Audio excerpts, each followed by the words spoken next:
आप बताइए, भगवान राम 4 ही भाई क्यों थे? 3 या 5 क्यों नहीं? और अगर 4 भाई थे तो लक्ष्मण ही क्यों राम के साथ जाएंगे वन में, और भरत ही खड़ाऊ रख के शासन क्यों करेंगे, और शत्रुघ्न ही अयोध्या में क्यों रहेंगे? क्योंकि 4 भाई 4 पुरुषार्थ के प्रतीक हैं, धर्म अर्थ काम मोक्ष। भगवान राम धर्म है, शत्रुघ्न अर्थ है, लक्ष्मण काम है और भरत मोक्ष है। अब देखिए साहब, धर्म के साथ काम यानी कामना यानी इच्छा सदैव संयुक्त रहनी चाहिए, इसलिए लक्ष्मण सदैव साथ में रहेंगे।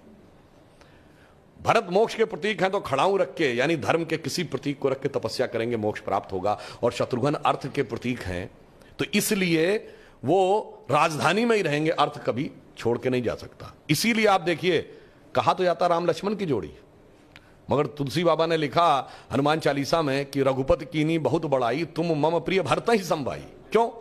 देखिए, कामना को तो धर्म सबसे प्रिय होना चाहिए, लक्ष्मण को राम प्रिय होने चाहिए, धर्म को मोक्ष। और फिर मैं एक और बात बताऊं, जो लोग कहते हैं ना राजा दशरथ के 3 रानियां क्यों थी, क्यों?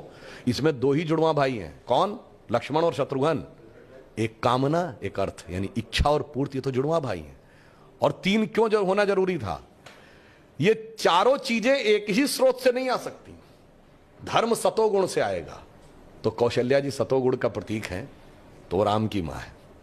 अर्थ और काम रजोगुण से आएगा, तो सुमित्रा जी रजोगुण का प्रतीक है, तो उनसे काम और अर्थ उत्पन्न होगा। और केकई तमोगुण की प्रतीक है, मोक्ष प्राप्त करने के लिए तमोगुण के पार जाना पड़ेगा। इसलिए महाराज दशरथ की 3 ही रानियां हैं, 2 या 4 नहीं।